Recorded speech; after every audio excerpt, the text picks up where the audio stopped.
Welcome to our channel Sense Everything.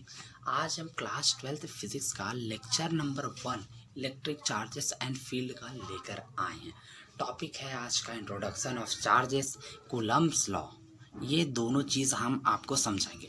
आज charge का बढ़िया इंट्रोडक्शन देंगे और कूलम्ब्स लॉ को समझाएंगे कि दो चार्जेस के बीच में कैसे अट्रैक्शन होता है और रिपल्शन होता है। साथ ही हम आपको चार्ज के क्रिएशन और डिस्ट्रक्शन के बारे में एक बढ़िया एडवांस लेवल का इंफॉर्मेशन देंगे। चार्ज का जो फॉर्मूला है ना, charge can never be created और नॉर बी डिस्ट्रॉयड, इसको आज आप तोड़ फोड़ के रख दोगे, इसका फील लेकर यहाँ से जाओगे। तो गाइज, अगर वीडियो पसंद आ जाए तो लाइक कर देना, शेयर भी कर देना और सब्सक्राइब भी हमारे चैनल को कर लीजिएगा। कोई गलती हो तो माफ़ी दीजिएगा, क्योंकि आज हमारी पहली वीडियो है। Let's start without wasting any time. So hey guys, अब हम वीडियो को आगे बढ़ाते हुए चार्ज का डेफिनेशन देखते हैं। It is the property of matter due to which matter experience electric and magnetic effects. यानी कि मतलब है, यह मैटर की वह प्रॉपर्टी है जिसके कारण matter electric and magnetic effect यानी कि विद्युत एवं चुंबकीय प्रभाव को महसूस करता है। ये आपकी समझ में आ गया? ठीक, ये डेफिनेशन है, ओरिजिनल डेफिनेशन है, एग्जाम में मार्क्स नहीं कटेंगे।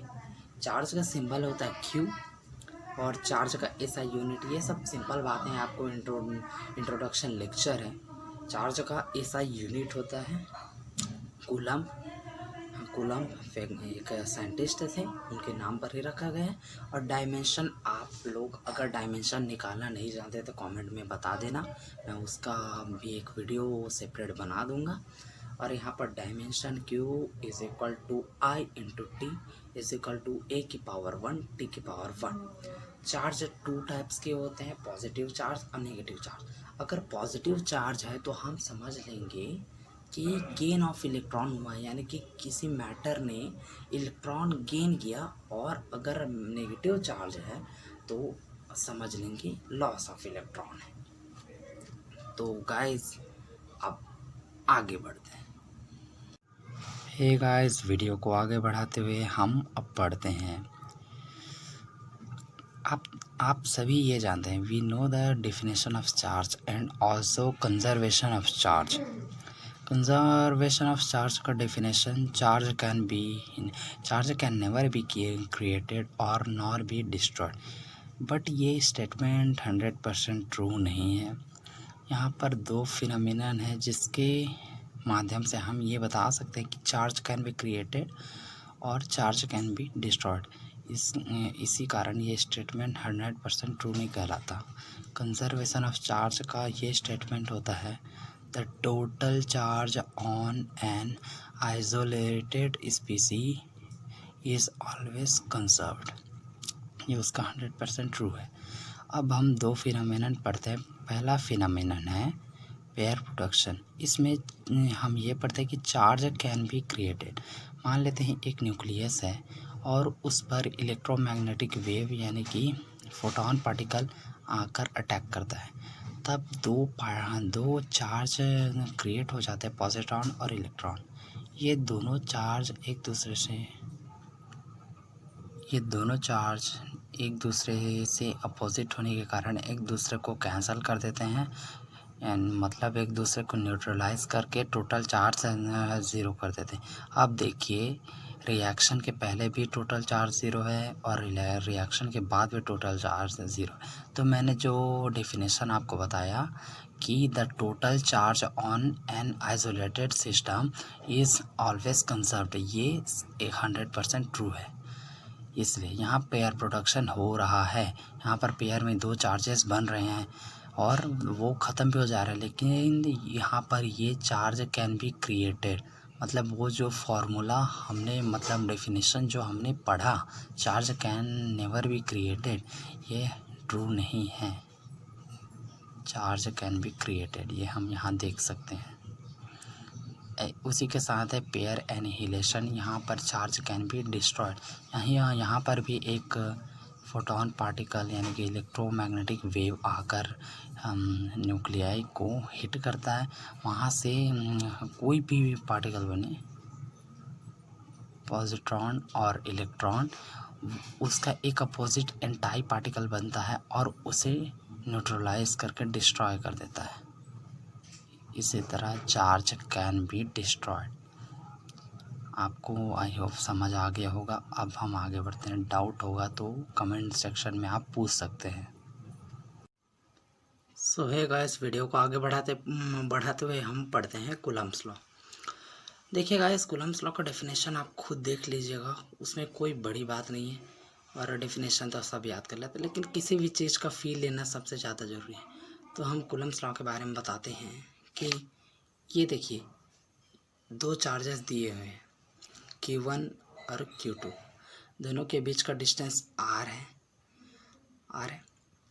और अब हम इसे फार्मूला इसका डिराइव करते हैं। जो देखिए, याद रखिए कि इन दोनों Q1 और Q2 चार्जेस के बीच जो F एक्ट करता है यानी कि फोर्स एक्ट करता है, वो लाइन जॉइनिंग सेंटर यानी सेंटर से एक्ट करता है, दोनों के सेंटर से एक्ट होता है।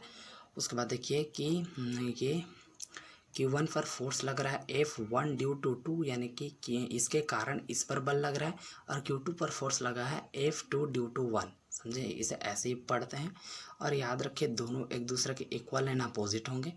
याद रखिए कि ये जो कूलम्ब्स लॉ है ये सिर्फ पॉइंट चार्जेस पर वैलिड है।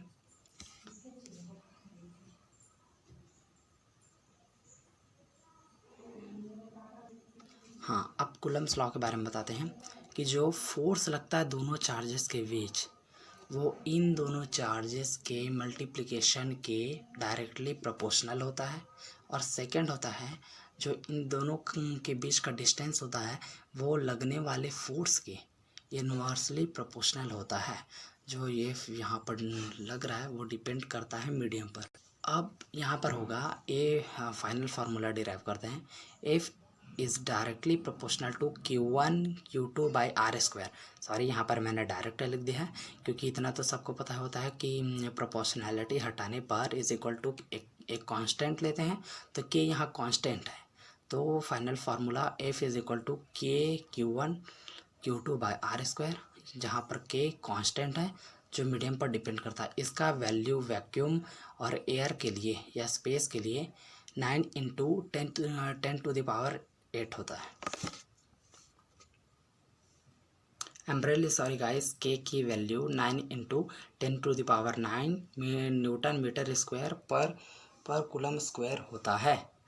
हाँ गाइस, कूलम्ब्स लॉ यहाँ पर फिनिश होता है। ये फार्मूला हमेशा याद रखिएगा, ये बहुत से न्यूमेरिकल पे काम करेगा आपका इस चैप्टर का, लेकिन हमेशा याद रखिए वहाँ पर रिमेंबर करके लिखा हुआ है ओनली फॉर पॉइंट चार्जेस, यानी कि ये सिर्फ पॉइंट चार्जेस के लिए ही वैलिड है। थैंक यू गाइस, आज का वीडियो यहीं पर हम ख़त्म करते हैं। फर्स्ट वीडियो था, सॉरी अगर कोई मिस्टेक हो गई हो तो माफ़ करना।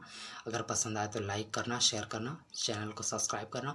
और हाँ, अगर आप ये कह रहे होंगे कि इसके क्वेश्चंस आप नहीं कराए, तो मैं हमेशा याद रखे बेसिक से एडवांस लेवल, यानी कि थोड़ा बेसिक, थोड़ा मीडियम, थोड़ा एडवांस लेकर वीडियो बनाना चाहता हूँ।